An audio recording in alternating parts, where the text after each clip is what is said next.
All right, welcome back to Texas A&M Aggies Live, part of the Voice of College Football Network. I'm your host, Cameron Honesty, joined as always one of my co-hosts, Cannon Torres.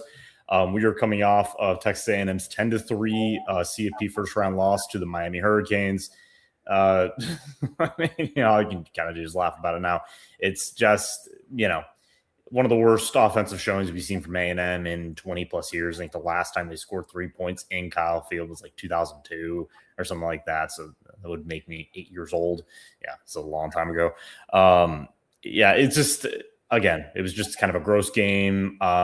It was a game where the defense really stepped up, going pretty much the entire game, outside of maybe the last play or two of the game for Miami, which really won them the game.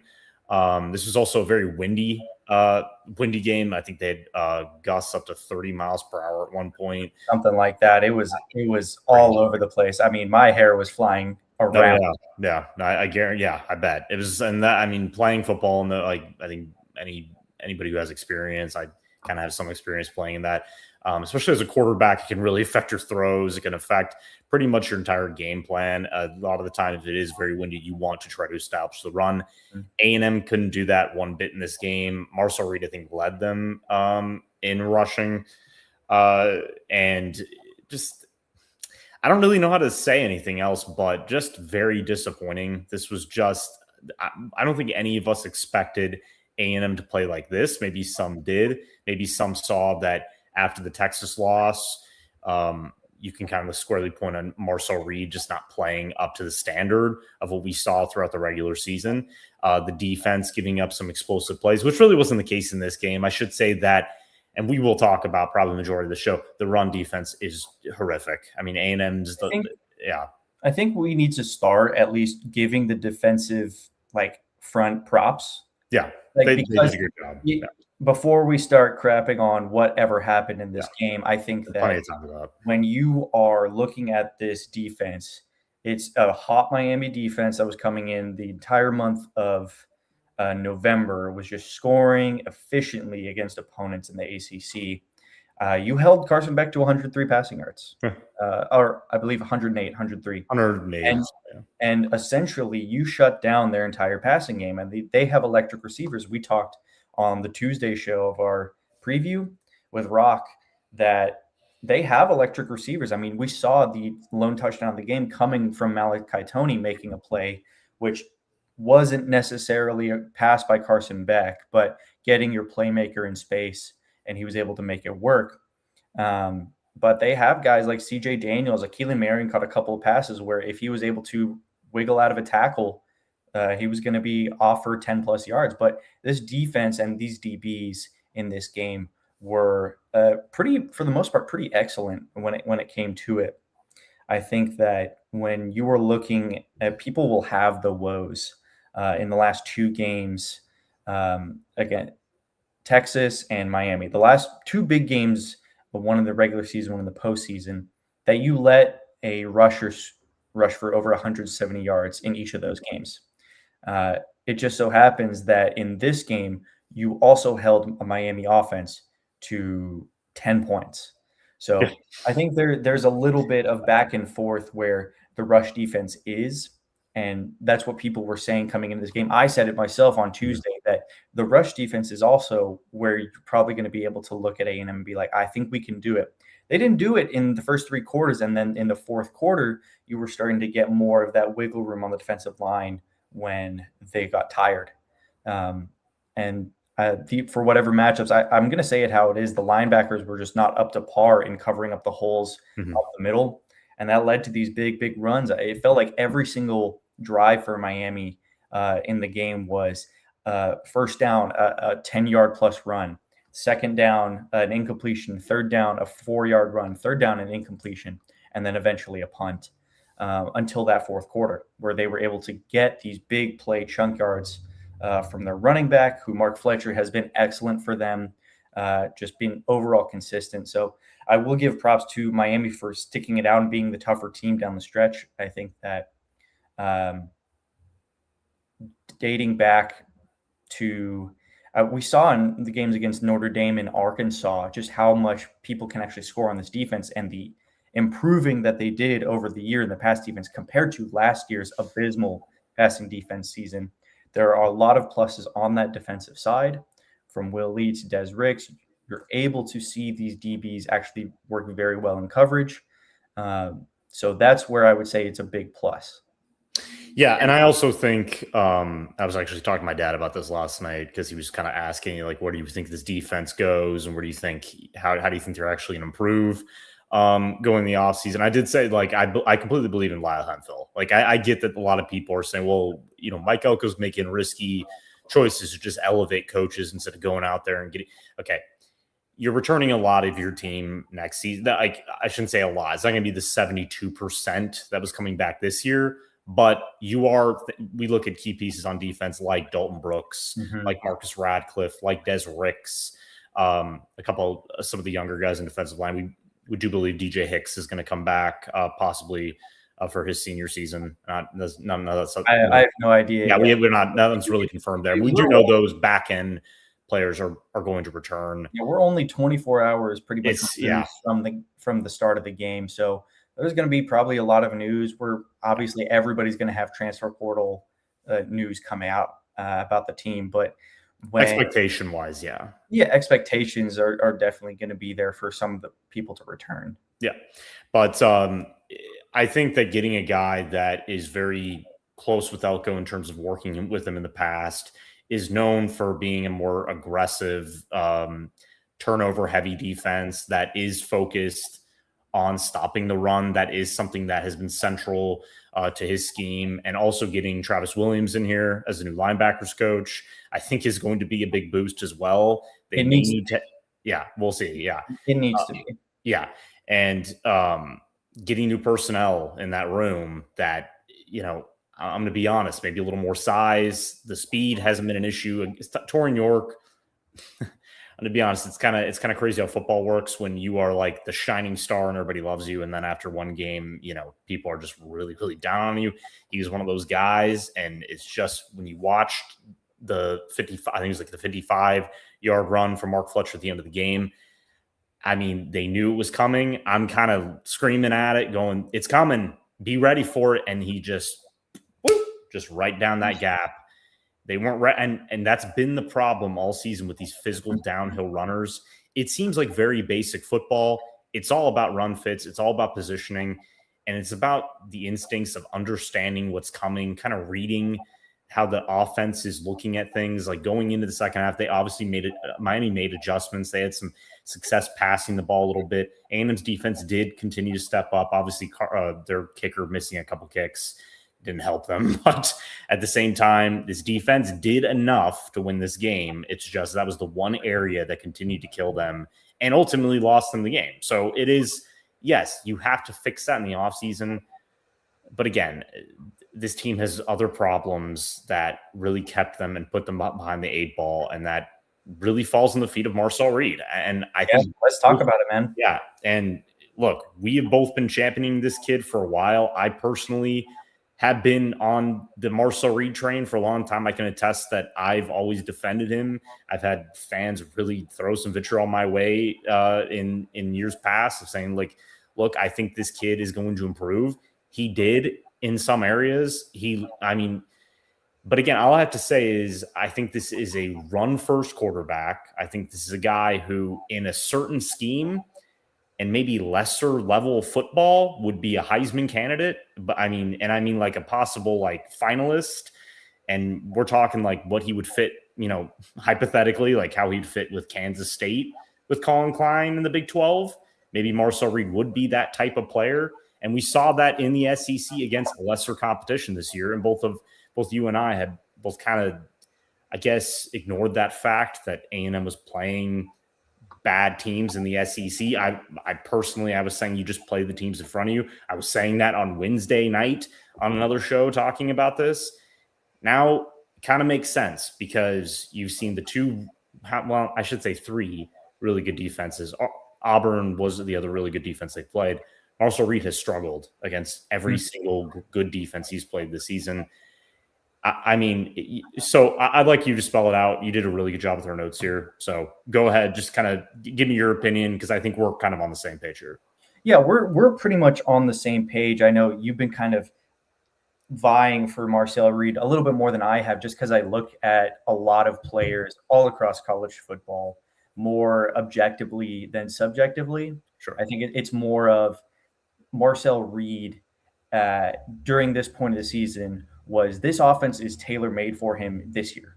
Colin Klein did an excellent job of making sure he was able to get the ball to playmakers in space. We've seen drawn up screens. We've seen him being able to, or Colin Klein being able to scheme open his running backs.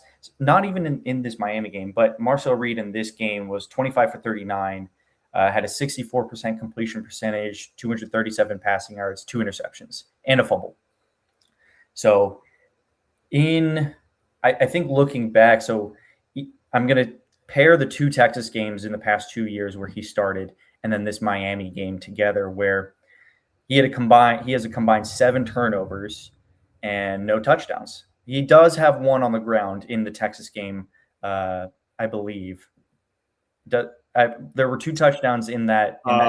So the 2 touchdowns, one was Casey Concepcion on a 7-yard rush, and then I think the last touchdown this year was EJ Smith. Okay, so I don't think he actually does not have a touchdown either. He does not. So 7 turnovers, and he's turned the ball over in 8 out of the 10 games against power conference opponents this season alone. So dating back to last season, he's thrown at least an interception or turned the ball over in 13 of the 16 games he's been a full-time starter.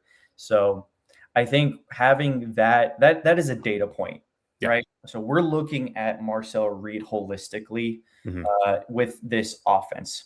And we knew the first year where he had to take over for Connor Wigman that there were going to be a lot of growing pains for him, especially being thrown into the starting role with a new head coach, new offensive scheme. We are now looking at it to where the expectation was throughout the season that he'd be able to get better. And for the most part, he did.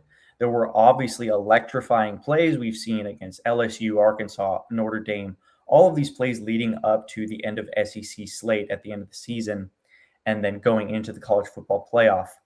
We were expecting, I think, a little bit more than a lot more than what we've been able to see the past couple of games. And I had a lot of people kind of realizing that it really hasn't been the same Marcel Reed that we're accustomed to since maybe the end of the Miami game, or not Miami, the Missouri game.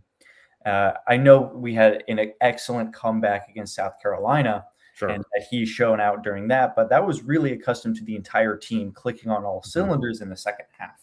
So I think when you look at what Marcel Reed was able to give this Aggie team, there were electrifying plays that he was able to make on the ground as a run-first quarterback like we both see him to be right now. But the expectation was for him to kind of get to a 50-50 point where he'd be able to rush or pass given whatever this A&M team needed to be. And that just hasn't been the case with decision-making. I think that's what it comes down to. Decision-making has not been up to par with what a Power 4 or SEC quarterback needs to be in this league.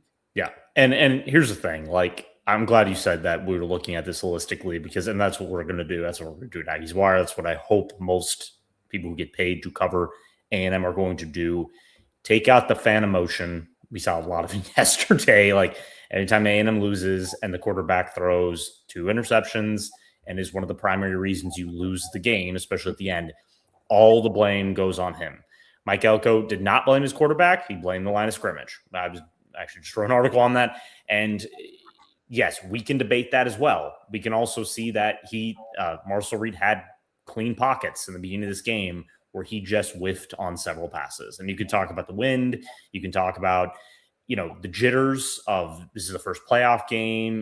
We'd seen that early in the season with these big games where he's just not right in the first half. And then he just turns it on in the second.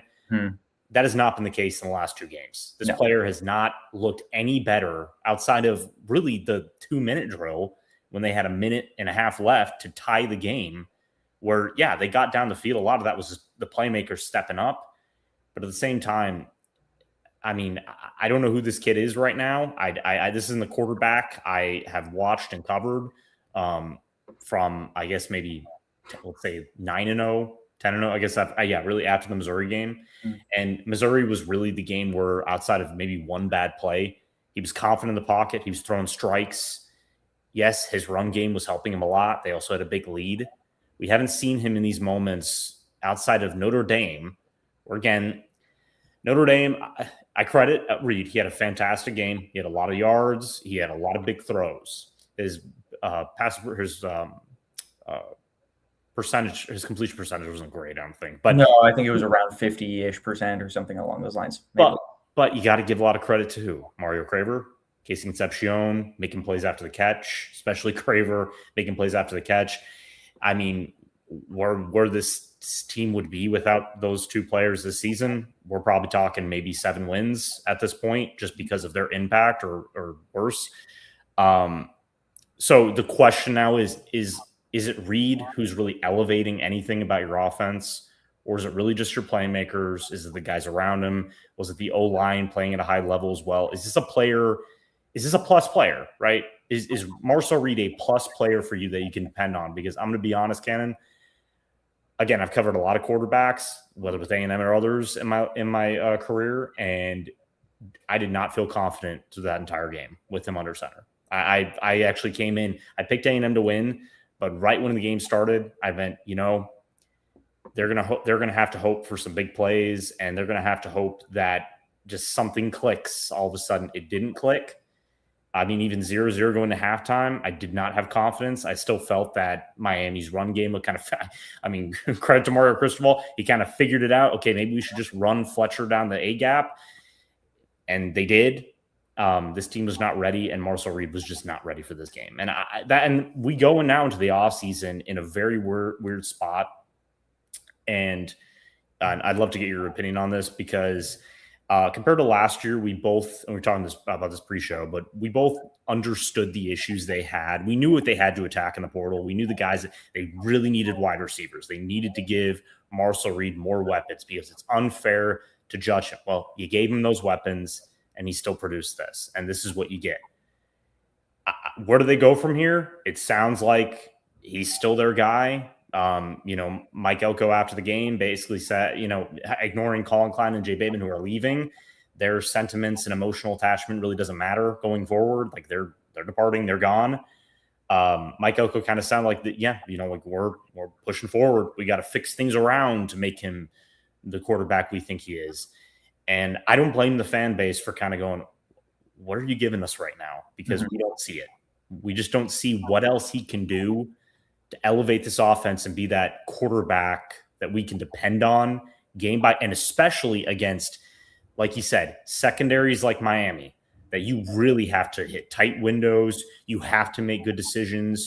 You can't just rely on what worked against the LSUs and some of the other secondaries that kind of just fell apart at the end of the year.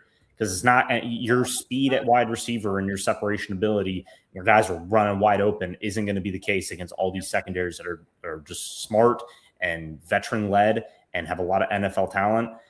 I mean, we think about if they would have won this game somehow, what the line would be against Ohio State. I'm thinking Ohio State would probably be like a 14-point favorite, because I don't think A&M, at this version of A&M, is even sniffing defeating the Buckeyes right now. And I think Mike Elko knows that. But the biggest question, I mean, what does he do here? Does he just go into the season? Because he is going to have to get a quarterback in the portal. I think both you and I agree on that. But is it going to be somebody just for depth? Or is it going to be somebody that he feels that can bring the best out of Marcel Reed, or actually compete with Marcel Reed? That's the biggest thing. And I don't think it's asinine to ask that. I don't know if he thinks it is. I don't know if Mike Elko is kind of living in the world of, look, this is why we lost. It wasn't all on him. We all have eyes too. And we all kind of, and I think everybody said, yeah, they had problems here, all the things we just talked about, but QB1 wasn't good. So that needs to be a discussion. And it's going to be very interesting how they attack. It'll be a discussion for sure. And it's not that he wasn't good for most of the season. He wasn't good down the stretch. Oh, no, down the stretch. That's what I mean. So credit to him. And that's the thing. That sounds harsh, but credit to him throughout the regular season, because he did make strides. I want to kind of lean away from all of this harsh criticism of a QB that wasn't as great, and kind of look at it a little bit more where missing opportunity was a lot of what happened in this game as well. We can dive in as much as we want, but here really you got to the Miami 29-yard line and lost a fumble.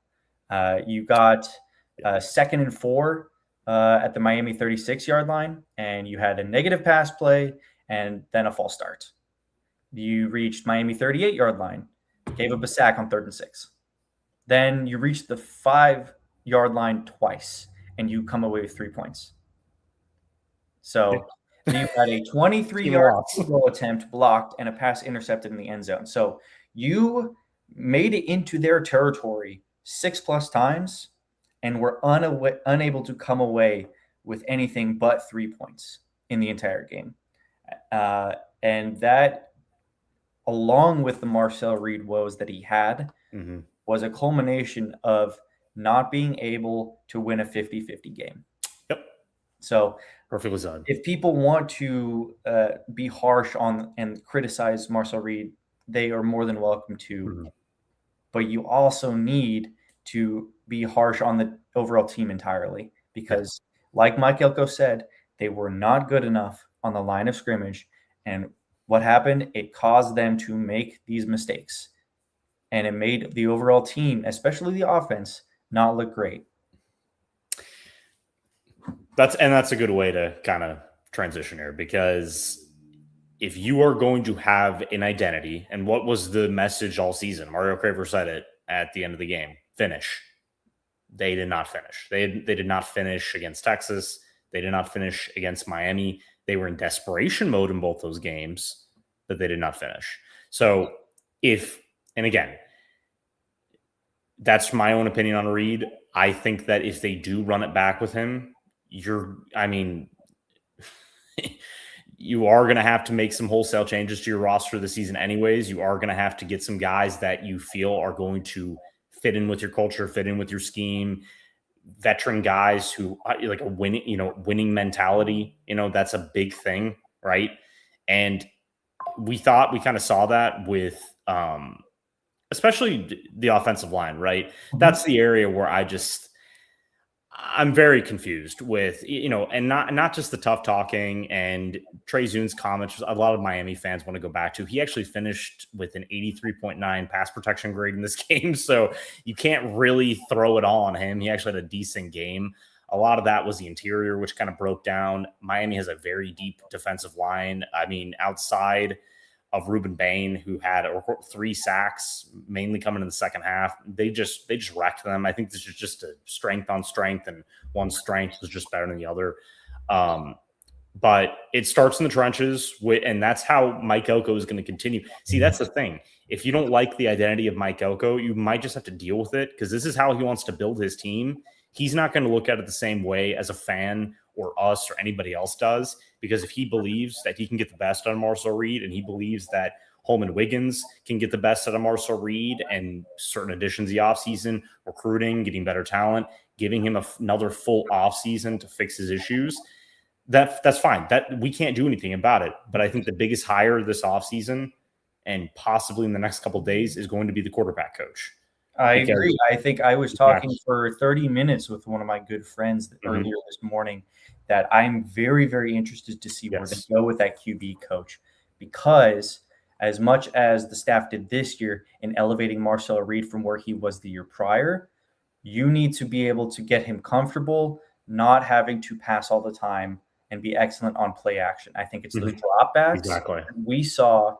And I think 8 out of 10, 11 interceptions this season were coming from dropbacks instead of play action. I think he was excellent in play action this year, one of the better play action QBs.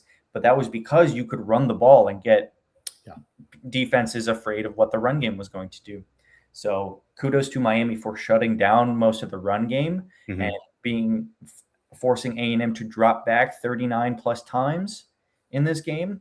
I will say one of the dropbacks technically counts as Tyler White throwing a 4th down, which I am not opposed to it. I just thought that in man coverage, I thought it was kind of dumb, but I'm like, hey, I get it. You got to try. At the end of the day, the age-old saying the wide receivers coaches preaches: if you get your hands on it, you should come down with it. Yeah, true. So Tyler White and that 4th down play call, I am not opposed to whatsoever. But I think the last 5 minutes of the show is: do you want to kind of see where A&M would go from here? Maybe in the portal, maybe it's somewhere along those lines. Where are your thoughts? So I think you and I, pre-show, we kind of briefly discussed this. I think you and I both agree they are going to go get at least 2 offensive linemen in the portal. I think they're really looking at size and scheme fit, obviously. 2 guys. I mean, if you want to run the ball, you got to get size, and you got to get guys who you can trust in that run scheme to learn it quickly, to work well under Adam Cushing. Honestly, I believe Mike Elko, and I think someone should make a great point. I'm not going to some swear words in it, but someone did make a great point about Elko's mentality going into the offseason. You look at last year when the secondary struggled like immensely against USC in the Las Vegas Bowl. What did he do? He went out and fixed the secondary for the most part. I mean, they got better. He brought in Lyle Hemphill to help kind of fix that unit. Granted, they had some injury issues, and not having Bryce Anderson for a lot of the season kind of screwed some things up. But Des Ricks and Will Lee played at a much higher level. Dalton Brooks and Marcus Radcliffe, in my opinion, were 2 of the best safeties in the country throughout the season. I mean, they really elevated. So now, if he sees how the offense performed and not scoring a touchdown in Kyle Field for, like he said, the first time in like 20 years, or probably something like that. Something like that. Yeah, well, I think there was one where they scored 6 points. So I think it's like against Nebraska. I think there was like 20. I forget what it was, but either way, not good. So I do trust that Elko is going to make those changes. I think he's going to bring play. Like, I still think they need an X receiver, that a bigger body for Marcel Reed. Again, if you're moving forward with Marcel Reed to help kind of elevate that passing game, this season it was really smaller receivers, speed wide receivers that you had to. Your scheme was just a little bit congested, I think, because you just didn't have that size on the outside. We had talked about if Noah Thomas had stayed this year, he would have been that guy. I think he would have been a perfect fit for what they wanted to do. There are plenty of guys like that in the portal. I mean, they're just going to keep entering. The first portal window, I think, opens on the 2nd of January. I think that's the first single window. Yes. Yeah. January 2nd is when it officially opens up and you can recruit players. I know we're seeing probably all over our timelines on social media of people expected to enter the portal, which gets a little bit of hype around the players, I know. And obviously there are going to be talent names, but I think we agree that the offensive line, I think, is where the point of emphasis is going to be first. And we saw last season the interest that they had in offensive linemen before they realized, hey, we have 74% of our talent returning. Mm-hmm. They went after guys like Isaiah World, who went to Oregon, has a lot of NFL draft buzz right now. They went after a Rice transfer, Ethan Onyanwa, went up to Ohio State. And all these portal names, those 2 guys are NFL draft-ready bodies that are going to excel at the next level. I think that's where they're going to go in this portal because of the guys that they currently have on the roster. It's not that they aren't ready, it's that they're almost ready. And I think you don't want to go into a season where you have still returning a lot of offensive talent besides Casey Concepcion, most likely. That's where you and I agree that he's probably not there. You're losing guys like Trey Zune. You're losing guys like Amaj Reed Adams, Major Crown over as well. Yeah. You're losing a bunch of guys on that veteran offensive line that you need NFL draft-ready guys on that offensive line. And there is a lot of talent in that offensive line behind them. I think I'm really, really high on a guy like Blake Ivy, who can come in. He's a very, very good, talented kid. Ashton Funk is another one. Ashton Funk, Robert Borden has been, I think he is a guy to watch as a potential starter. I think even next year, I think that, and Lamont Rogers, obviously 5-star prospect. I think maybe another year of being in a rotation will help him. What I'm saying. Get the NFL draft ready guys, and we know that they're going to replace a lot of talent on the defensive line. Yes, and couple people to backfill behind losing guys like Will Lee in the secondary, Tyreek Chappelle as well, who we saw Jordan Shaw look pretty dang good in this game. He had a really good game. One of the last things I want to say is I think we're all expecting them to go after a portal kicker as well. I don't think you can. The kicking from both sides in this game was laughable. And I don't, whether it was wind, whether it was blocked kicks, but you saw Miami's kicker, who has not been bad all season, missed 3 kicks in the same game. Kicking is a mythical thing. I don't know. It is absolutely crazy. Yeah. The college kicker entire story this season. It's not just A&M. It has been. We saw Friday night the Lou Groza Award winner at Oklahoma missed 2 field goals. Yeah. It's like the we're both Cowboys fans, and watching like Aubrey miss 2 kids. I'm like, it's all kickers. They're all the same. Brandon Aubrey hit another one right now as we're recording this. So did, yeah. But either way, it's just a weird thing. I think the operation is getting kind of pathetic though, and I think I don't know if they're going to move on and change their special teams coach situation, but that needs to be addressed this offseason. The blocking has been terrible. The kickers aren't great.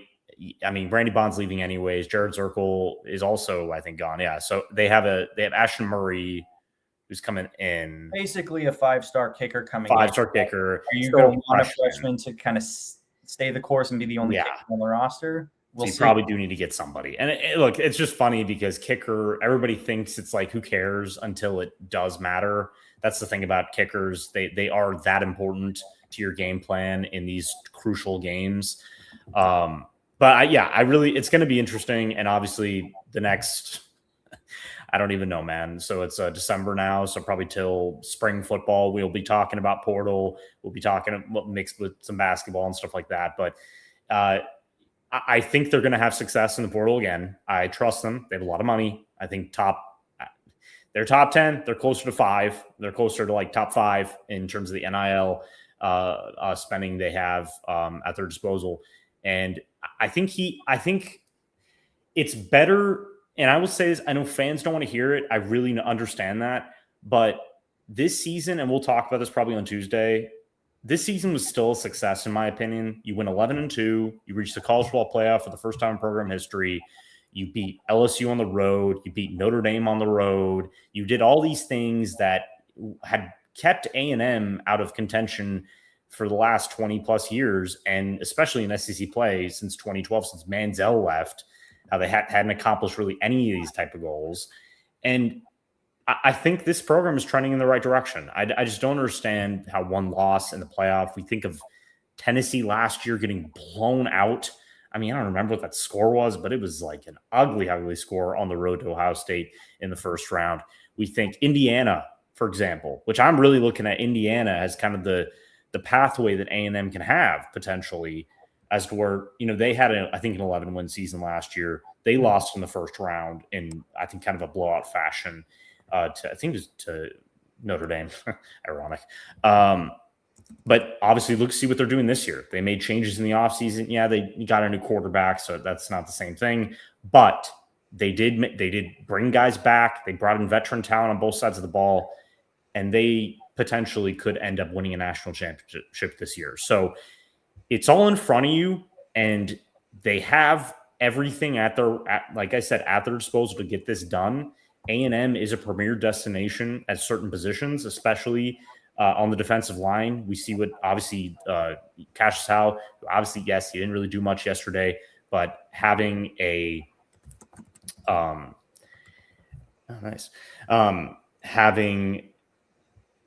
okay, I just lost my train of thought. Anyways, unanimous All-American season. Sorry, long day. That's going to help get pass rushers in here who can see that scheme is working for them, especially playing under Lyle Hemphill, playing with these defensive line coaches, and Mike Elko as the play caller.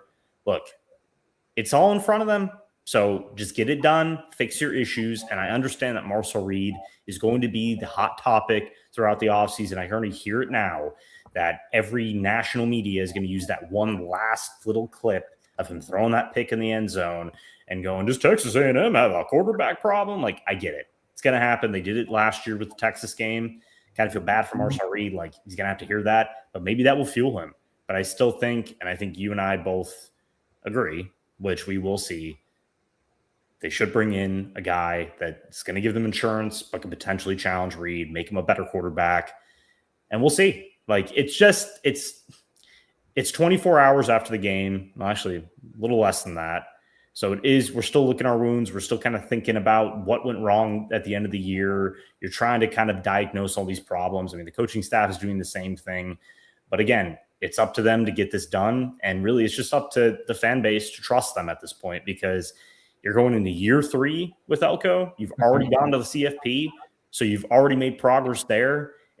I really do hope that going into the next couple months, when basketball season ramps up, baseball season starts, and you kind of get distracted with those other things, that you do reflect that this football season was successful. It just didn't end the way that we wanted to see it. Agreed. And that's the big story. I think it just hurts right now, and that's okay. Yeah. That's again, if you're a sports fan, I mean, we're Cowboys fans. Like, think about that. We are hurt constantly. all the time. So, and I'm still going to watch them after this game. So after this podcast and after this horrific season. Hey, as of right now, I think we'll end the show off. I think Myles Garrett is 1 sack away as we speak from the record. So good luck to Myles Garrett. Yeah, and shout out to, who I'm going with last night. Who scored the touchdown? Malachi Tony? Who scored the touchdown for the Bears last night? Oh, Ja'Day Walker. Yeah. My guy. Shout out to one of the most, just fun. He's just fun. Guys that was ever in an Aggie locker room. And I'm so glad he's gotten his chance. Obviously, they had some injuries, but I've always thought, I remember one of our Bears writers, who's actually at College Wires with one of our other sites, was asking about him. And I said, he's gonna make a play or two. Like, when he gets his name called, he's good enough. So that was awesome to see. So those NFL Aggies are showing out, and we always love that, because especially Garrett, like, he's just a freak of nature. He's a freak of nature. And so thank you guys for following us all season. You can find Cameron. I think I have a QR code right over here that you can actually go follow him over at Aggies Wire, part of USA Today. Yep.